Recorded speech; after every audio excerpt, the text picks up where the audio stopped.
Hello, friends, and welcome to Coffee and Conversation. Encouragement for today. A ray of hope coming to you from the Gordon Avenue Baptist Church in Adel, Georgia. And there's just not a better place to find a ray of hope than in the light of God's holy and precious Word.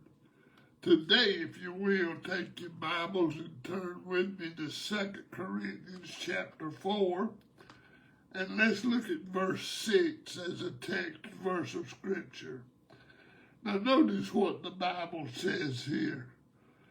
For God, who commanded the light to shine out of darkness, has shined in our hearts to give the light of the knowledge of the glory of God in the face of Jesus Christ. And friends, I certainly pray that God would add His great blessings to the reading of His holy word on this beautiful day. Get that good fresh cup of hot coffee.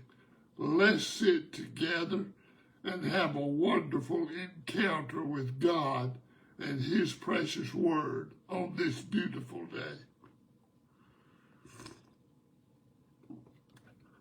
Well, amen.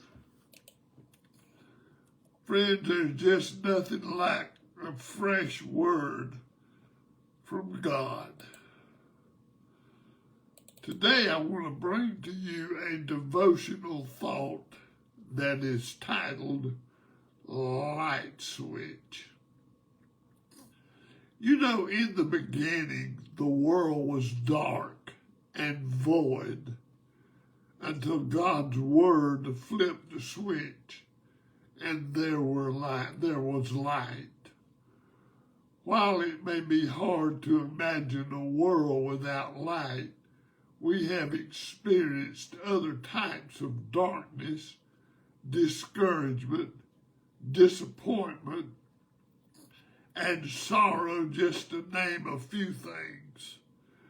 Trusting God in the darkness is difficult.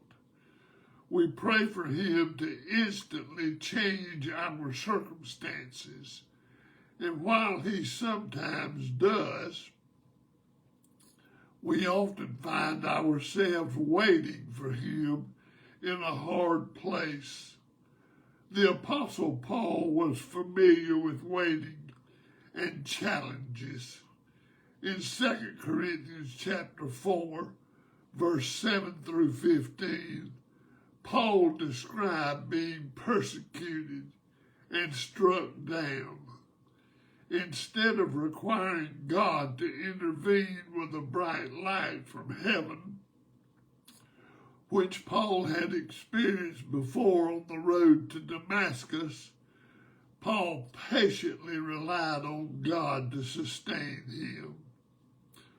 Although unseen, my friend, God's goodness, His presence, and His strength were at work.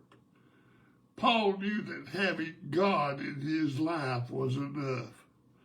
My friend, God was all the light that he needed, and He's all the light that we need as well. Think about that. And now let's pray together. Thank you so much, Lord, for turning on the light switch. Even when things are at its darkest, You bring about a marvelous light. And we thank You for that and praise You for it in the mighty name of Jesus. Amen and amen. Well, friends, I do pray that the devotion blessed you today, and if it did, you be sure to bless someone else by sharing it with them, remembering that your life is the Bible that some will read today, so let others see and hear Jesus in all you say and in all that you do. Thank you so much for taking the time to tune in. God bless you, and you have a wonderful day.